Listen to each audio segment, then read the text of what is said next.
വിശുദ്ധ ലൂക്കാ എഴുതിയ സുവിശേഷം അധ്യായം 17 വാക്യങ്ങൾ 5 മുതൽ 10 വരെ. ശിഷ്യർക്ക് ഉപദേശങ്ങൾ. അപ്പോൾ അപ്പസ്തോലന്മാർ കർത്താവിനോട് പറഞ്ഞു, ഞങ്ങളുടെ വിശ്വാസം വർദ്ധിപ്പിക്കണമേ. കർത്താവ് പറഞ്ഞു, നിങ്ങൾക്ക് ഒരു കടുകുമണിയോളം വിശ്വാസമുണ്ടെങ്കിൽ ഈ സിക്കമൻ വൃക്ഷത്തോട് ചുവടോടെ ഇളകി കടലിൽ ചെന്ന് വേരുറയ്ക്കുക എന്ന് പറഞ്ഞാൽ അത് നിങ്ങളെ അനുസരിക്കും. നിങ്ങളുടെ ഒരു ഭൃത്യൻ ഒഴുകുകയോ ആടുമേയ്ക്കുകയോ ചെയ്തിട്ട് വയലിൽ നിന്ന് തിരിച്ചു വരുമ്പോൾ അവനോട്, നീ ഉടനെ വന്ന് ഭക്ഷണത്തിനിരിക്കുക എന്ന് നിങ്ങളിൽ ആരെങ്കിലും പറയുമോ?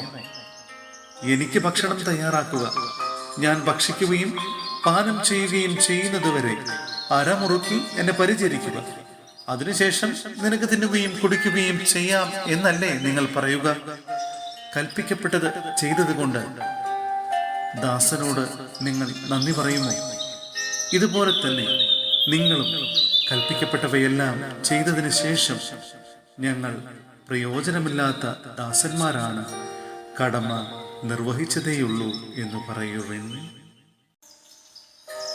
സഹോദരരെ, വിശുദ്ധ പൗലോസ്ലീഹ ഫിലിപ്പിയായ സഭയ്ക്ക് എഴുതിയ ലേഖനം അധ്യായം 4 വാക്യങ്ങൾ 10 മുതൽ 20 വരെ. സഹായത്തിന് നന്ദി. നിങ്ങളിപ്പോൾ വീണ്ടും എന്നോട് താല്പര്യം കാണിക്കുന്നതിനാൽ ഞാൻ കർത്താവിൽ വളരെ സന്തോഷിക്കുന്നു. ഈ താല്പര്യം നിങ്ങൾക്ക് പണ്ടും ഉണ്ടായിരുന്നതാണ്, എന്നാൽ അത് പ്രകടിപ്പിക്കാൻ അവസരമില്ലായിരുന്നല്ലോ. എനിക്കെന്തെങ്കിലും കുറവുള്ളതുകൊണ്ടല്ല ഞാനിത് പറയുന്നത്. കാരണം ഏതു സാഹചര്യത്തിലും സംതൃപ്തിയോടെ കഴിയാൻ ഞാൻ പഠിച്ചിട്ടുണ്ട്.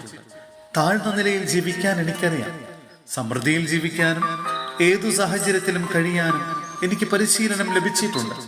അതെ, സുഭിക്ഷത്തിലും ദുർഭിക്ഷത്തിലും സമൃദ്ധിയിലും ദാരിദ്ര്യത്തിലുമെല്ലാം എന്നെ ശക്തനാക്കുന്നവനിലൂടെ എല്ലാം ചെയ്യാൻ എനിക്ക് സാധിക്കും.